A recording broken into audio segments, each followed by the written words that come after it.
বলক শহর একটা শহরের নাম।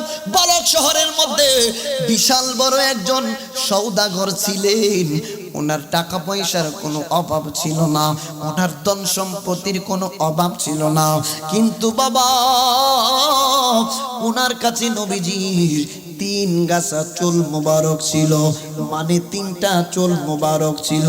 দেখেন নবীর প্রেমিকগণ কেমন নবীর, এমনিতেই তো নবীকে পাওয়া যায় না গো। নামাজ পড়েন নিজের জন্য, রোজা রাখেন নিজের জন্য, হজ করেন নিজের জন্য। কেন? নামাজ পড়েন জান্নাতের জন্য, রোজা রাখেন আল্লাহকে খুশি করার জন্য, হজ করেন আল্লাহ রাসূলকে খুশি করার জন্য, হজ করেন আল্লাহকে খুশি করার জন্য। কিন্তু নবীর ভালোবাসা, নবীর ইশক এই জায়গার মধ্যে আলাদা বিষয়, নবীর প্রেম আলাদা বিষয়। নবীর সাহাবা কেরামের মধ্যে বিভিন্ন প্রকৃতির সাহাবা কেরাম ছিলেন। এই সওদাগর নবীর 3 গাছা চুল মোবারক লইয়া বড় শান্তি মতে জীবন কাটাচ্ছিলেন। হঠাৎ কইরা রে বাপ, এই সওদাগর দুনিয়া থেকে বিদায় গ্রহণ করলেন, দুনিয়া থেকে তিনি চলে গেলেন। যাওয়ার পরে ওনার 2টা সন্তান ছিল। 2টা সন্তানের মধ্যে বড় ভাইটা ছোট ভাইকে ডাক দিয়া কই, ভাই রে চলো না, আমাদের সম্পদগুলো আমরা বন্টন করে নেই, আমাদের সম্পদগুলো আমরা বন্টন করে ভাগাভাগি করে 2 ভাই নিয়ে যায়। ছোট ভাই ডাক দিয়া কই, ভাই গো যেটা ভালো হয়, আপনি তো বড় ভাই, আপনি যেটা করেন আমি সেটাই মানব। আমাদের এলাকার মধ্যে প্রত্যেকটা ফ্যামিলির মধ্যে বড় ভাই আছে, ছোট ভাই আছে। একটা অনুরোধ কইরা দিয়া যাই, ছোট ভাই যারা আছেন বড় ভাইদেরকে সম্মান করবেন, বড় ভাইদের কথা মতো চলবেন, দেখবেন জীবনে কোনো দিন ঠেকবেন না। প্রত্যেকটা ফ্যামিলির বড় ভাইরা বড় কষ্ট করে ফ্যামিলির জন্য অনেক কিছু ত্যাগ করে ফেলে রে বাবা। বড় ভাইটা ডাক দিয়া কই, ভাই রে সম্পদগুলা সমান সমান ভাবে বন্টন করব। ছোট ভাই সম্পদ বন্টনের ব্যাপারে রাজি, বড় ভাই সম্পদগুলা বন্টন করে দিল। হঠাৎ কইরা বড় ভাইটা ডাক দিয়া কই, ছোট ভাই রে নবীজির চুল মোবারক আছে 3টা, আমার বাবাই রেখে গেছে 3টা, তোমার কাছে একটা দিলাম।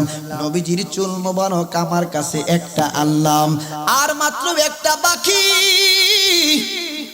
এ ছোট ভাই রে, এই চুল মোবারক অর্ধেক থেকে কেটে দিয়ে 2টা বন্টন করে 1 ভাই অর্ধেক নিব, বাকি অর্ধেক তোমারে দিব।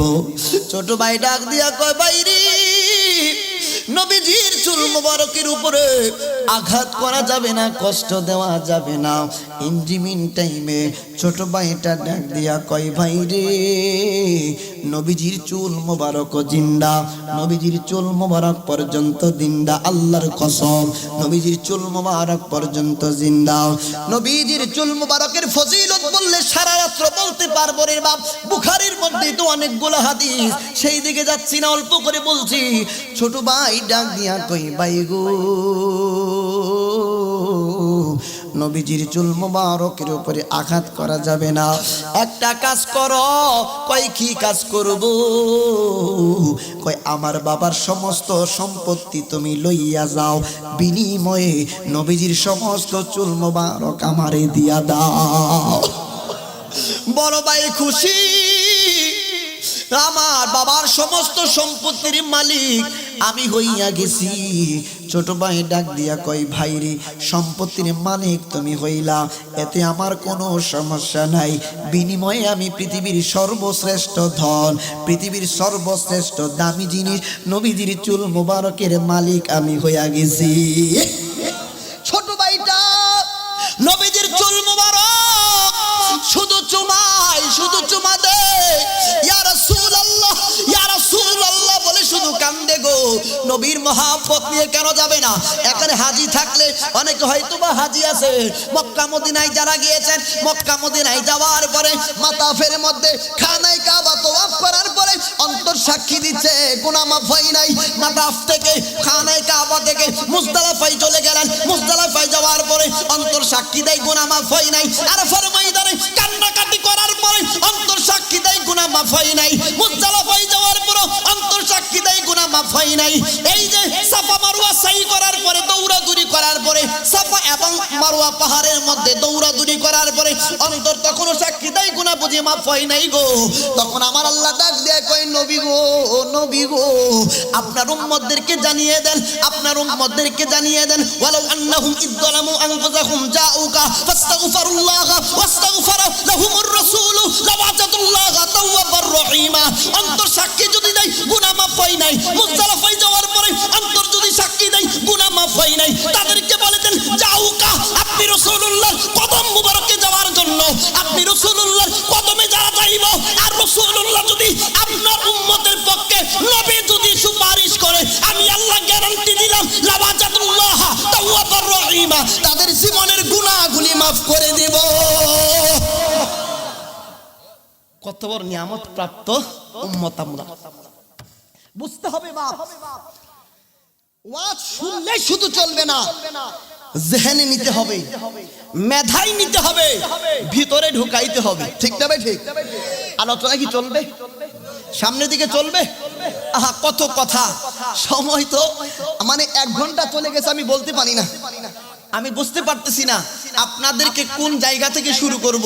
যেহেতু এই এলাকায় আমি প্রথম আসছি, আলোচনা গুছাইতে গেলে একটা সময়ের দরকার হয়, হুজুররা জানতেছে। এখন আসুন বাপ, সময় যতক্ষণ দিবেন আমি সামনে বাড়বো।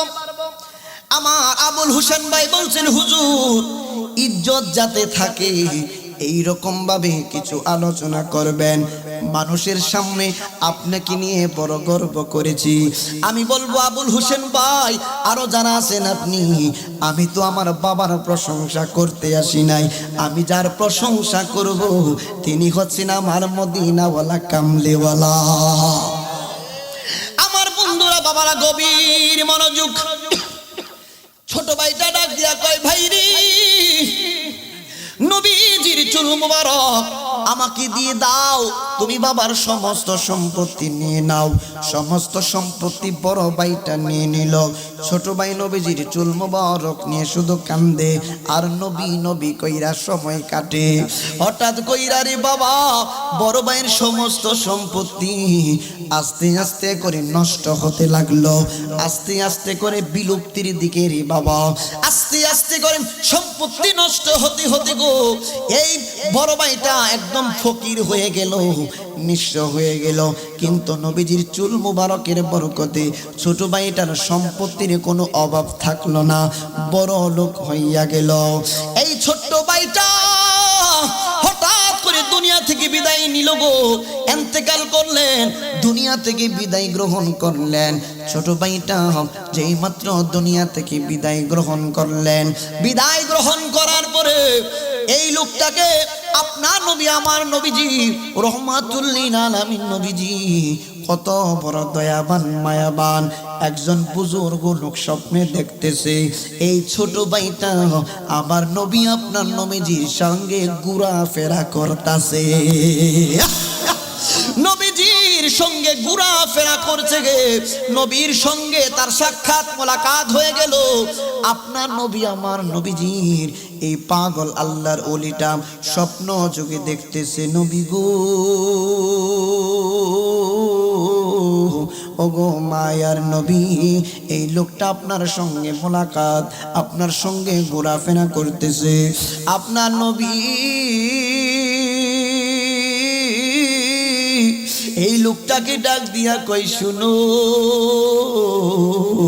তুমি মানুষের সামনে যাইয়া প্রচার করো, কাহারও কোনো মুসিবত যদি আইসা যায়, কেউ কোনোদিন যদি বিপদে পড়ে যায়, আমার এই পাগলার কবরের কাছে যাইয়া, আমার এই পাগলার কবরের কাছে যাইয়া যদি আল্লাহর নিকট দোয়া করে, আমার আল্লাহ তার দোয়া কবুল করে নিবেন। সুবহানাল্লাহ। আমার মাওলায়ে কারীম তার দোয়া বুঝি কবুল করে নিবেন। লোকটা স্বপ্ন, আওয়াজটা আগের মতো করে ধরছেন কেন? আর এই লোকটা স্বপ্ন থেকে বেরিয়ে আসার পরে কি করলো রে বাপ, ইঞ্জিনিয়ারিং টাইমে মানুষের কাছে প্রচার করতে লাগলো, নবী আমার এইরকম বানিয়ে দিয়েছেন। মানুষগুলা তার কবরে মাজারে আসতে লাগলো, তার মাজারে এসে আল্লাহর দরবারে যাহা দোয়া করে, আমার আল্লাহ ওনার মাজার ওনার ওসিলাই সমস্ত মানুষের দোয়াগুলি কবুল করে নেয়। সুবহানাল্লাহ।